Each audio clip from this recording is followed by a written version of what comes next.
Belfast Building and Roofing offers you a wide range of services. Okay, so we're here in Beatrice Road Bangor. Very common type of minor sort of chimney repair in older houses, especially older townhouses which don't have any flue liners. You can clearly see the pots are sort of lying off badly and loose.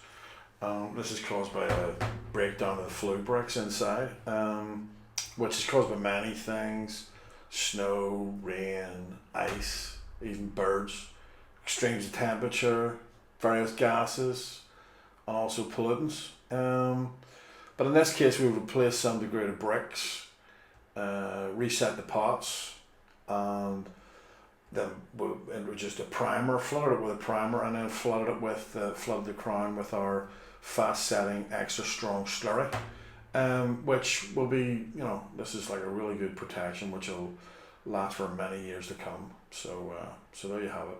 So if it's simple repairs or your dream home improvements, go to Belfast Building and Roofing at www.jgm-ni.com or call James on 02890 160 472 to book your free survey now. Belfast Building and Roofing. Real savings, real comfort.